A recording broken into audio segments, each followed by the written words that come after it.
What do you want to see in the squad on Wednesday when it's announced? A mixture of get ready for the World Cup, 2 years.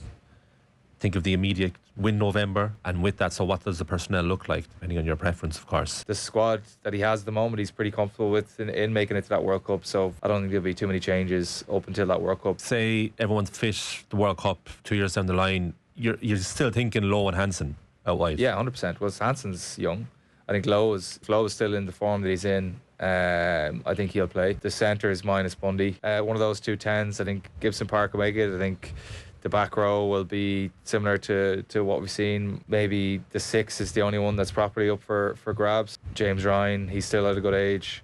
I think the front row is still at a good age. They don't need to justify any of their selections, but I'm just envisioning a morning after the quarter-final in 2 years being like, it was an old team.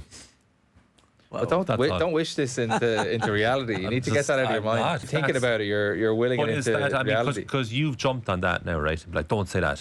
Don't say that. Because there might be an element of you that thinks that could happen, right? I don't want to sleepwalk into a situation where that is the case, where it's like, well, we haven't experimented enough with the next generation coming through at national level. Get rid of this mindset of let's get through the quarterfinals, because the bigger you make it, that's going to be your ceiling. You have that mental ceiling there. That will always be your mental ceiling. Okay. You're going into the competition being like, what players do we need to win a World Cup? We're not going in, what players do we need to get through a quarterfinal, which is how you framed it. But it's the same question.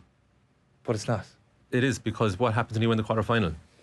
You have to win a semi-final. It's a semi-final. And then you have to win a final. Yeah, but you've already stopped in the quarter-final. You said you're going to wake up to the morning after the quarter-final. Should we have changed? But we have ample examples the last few World Cups of how this has happened. I mean, this is planning. You know, if we want to bury our heads in the sand and try to avoid the reality of what has happened previously, we can. That's also an option. This is good now, this conversation, because we can have it repeatedly. And we will eventually get to a place where we're both equally motivated in a positive way for the World Cup, starting with this November series.